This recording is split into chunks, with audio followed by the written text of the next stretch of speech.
Our next presenter made his brilliant Broadway debut last year and is back this season starring in the classic comedy Harvey. Please welcome Jim Parsons.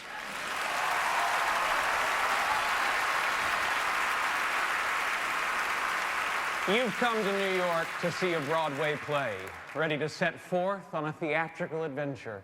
You settle into your seat, listen to the announcement to turn off your cell phone and unwrap your hard candies, and you're suddenly hypnotized by the communal hush as the house lights dim. Then, there's a life-changing moment.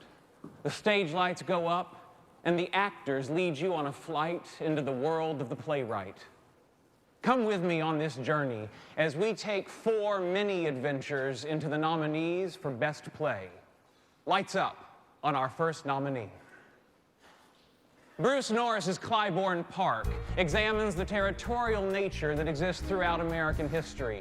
The first act opens in 1959 as anxious community leaders desperately attempt to stop the sale of a home to a black family.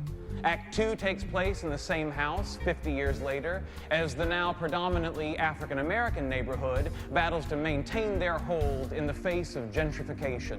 The result is a satire on the explosive nature of race and property.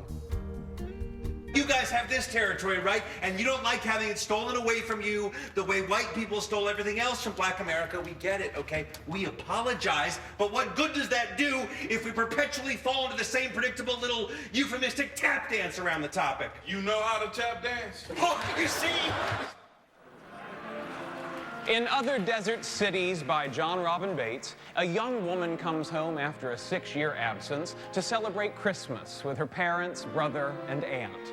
When the daughter reveals that she's about to publish a memoir exposing the long-held secrets of a tragic event in their history, her parents fall into old patterns as they plead with her to protect their story. Ultimately, the family is torn apart and must come to grips with its painful past. If you betrayed the trust of the family, a family that has so valued discretion and its good name for 3 decades, you would still be my daughter.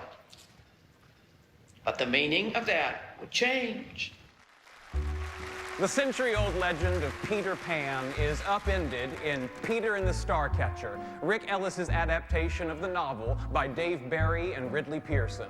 A dozen actors play more than 100 characters as they reenact the thrilling journey of an orphan and his friends. While sailing aboard a ship carrying a mysterious trunk, they encounter pirates, thunderstorms, and an evil king as they reveal the origin of the boy who never grew up and the Neverland you never knew.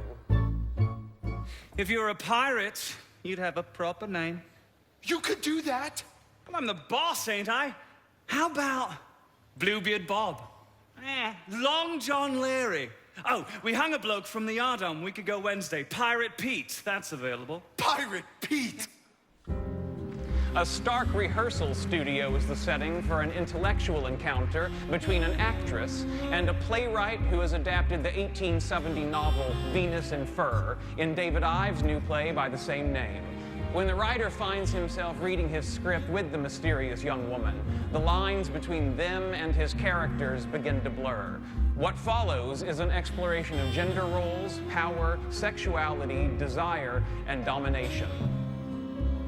Venus in Fur is a great love story. It's a serious novel. It's a central text of world literature. Oh, I thought from the play it had to be porn, but anyway, you don't have to tell me about sadomasochism, okay? I'm in the theater.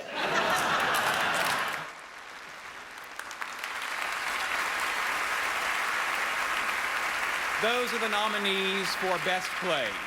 And the Tony Award goes to Clybourne Park.